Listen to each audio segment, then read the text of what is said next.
कि हमारे प्रभु का जो भी विधान है वो बड़ा मंगलमय है। कभी अमंगल हो ही नहीं सकता प्रभु के विधान से। पूज्य श्री राधा बाबा, जैसे भगवान सूर्य उपस्थित है तो अंधकार ढूंढने पर भी नहीं मिलता है, तो हम भगवान सूर्य को अगर ऐसा कहें कि तुम्हारी ताकत हो तो अंधकार करके दिखाओ, तो वो असमर्थ है, क्योंकि वो जब सामने होंगे तो अंधकार टिकेगा ही नहीं। ऐसे ही अगर विनोद की भाषा में भगवान से कहें कि तुम्हारी ताकत हो तो अमंगल करके दिखाओ, तो भगवान कभी अमंगल कर ही नहीं पाएंगे, उनकी सामर्थ्य नहीं। अमंगल हम करते हैं और मंगल भगवान करते हैं। कैसे? भगवान जब कभी क्रोधित हुए दिखाई देते हैं और उनका वध करते हैं तो उनको वो परम पद मिलता है जो ऋषि मुनि साधना करके प्राप्त करना चाहते हैं। क्या हुआ? अमंगल हुआ क्या? अरे महामंगल हो गया। तो मंगल भवन प्रभु को अगर कह दिया जाए कि तुम्हारी ताकत हो तो अमंगल करके दिखा देना, तो एक विनोद की भाषा में कह सकते हैं कि भगवान की ताकत ही नहीं कि अमंगल कर सके, क्योंकि वो मंगल भवन है। जैसे सूर्य की ताकत ही नहीं कि वो अंधेरे का दर्शन करा दे, वो चले गए तो अंधकार छा जाएगा। जब तक सूर्य है तो अंधकार नहीं छाएगा। ऐसे जिसके जीवन में भगवान की शरणागति उतर गई, अब हर विधान मंगलमय है, हर विधान। एक मंत्री प्रभु का भजन करते थे और शरणागति के सूत्र को अच्छी तरह समझते थे, तो कुछ भी हो कह देते भगवान की बड़ी कृपा।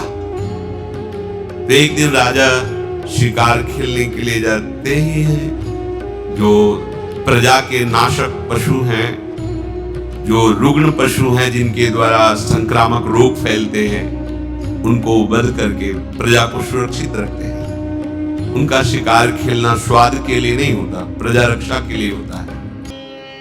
मंत्री भी साथ थे तो किसी पशु का पीछा किया और बड़े आवेश में आए, सावधान नहीं रहे तो प्रत्यंचा से अंगूठा कट गया। उनका मंत्री अंगूठा कट गया, उनको भगवान ने बहुत अच्छा किया, बड़ी कृपा। उनकी ये शब्द ही थे, क्योंकि जानते थे भगवान का प्रत्येक विधान परम मंगलमय होता है। बड़ा गुस्सा आया उनका, दुष्ट रहेगा तो हमारा मंत्री है दुश्मन है, हमारा अंगूठा कटा तो कहता भगवान ने बहुत अच्छा किया, बड़ी कृपा होगी, इसको बंदी बनाया जाए और तुरंत कड़ी सजा के द्वारा इसे जेल में रखा जाए। राजा का आदेश। उनका बड़ी कृपा महाराज, भगवान की बड़ी कृपा, बहुत अच्छा किया भगवान। पागल हो गया है मंत्री, मंत्री पद से हटा के इसे जेल में रख रहे, कह रहा भगवान ने बहुत अच्छा किया, बड़ी कृपा। कुछ दिन बाद वैद्यों के द्वारा अंगूठा ठीक हुआ।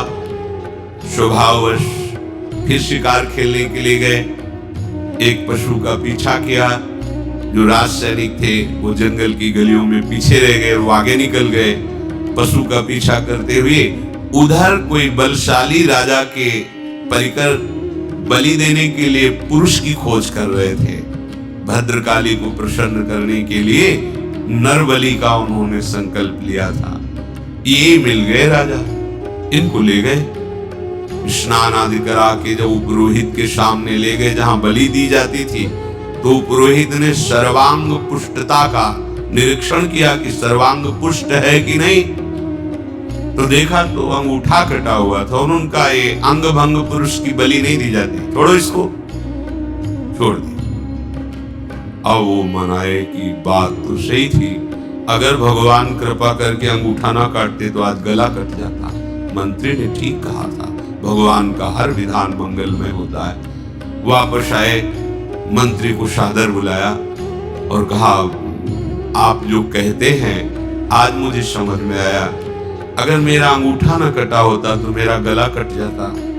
पूरी बात बताई।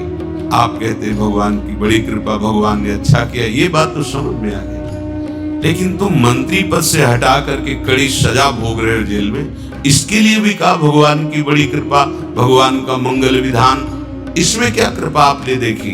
तो उनका महाराज सैनिक भले पीछे रह जाते, लेकिन जहां आपका घोड़ा होता वहां मेरा होता। आप बंदी बनाए जाते और मैं बंदी बनाया जाता। आपका तो अंगूठा कटा था, आप बच जाते, लेकिन मेरी बलि चढ़ जाती।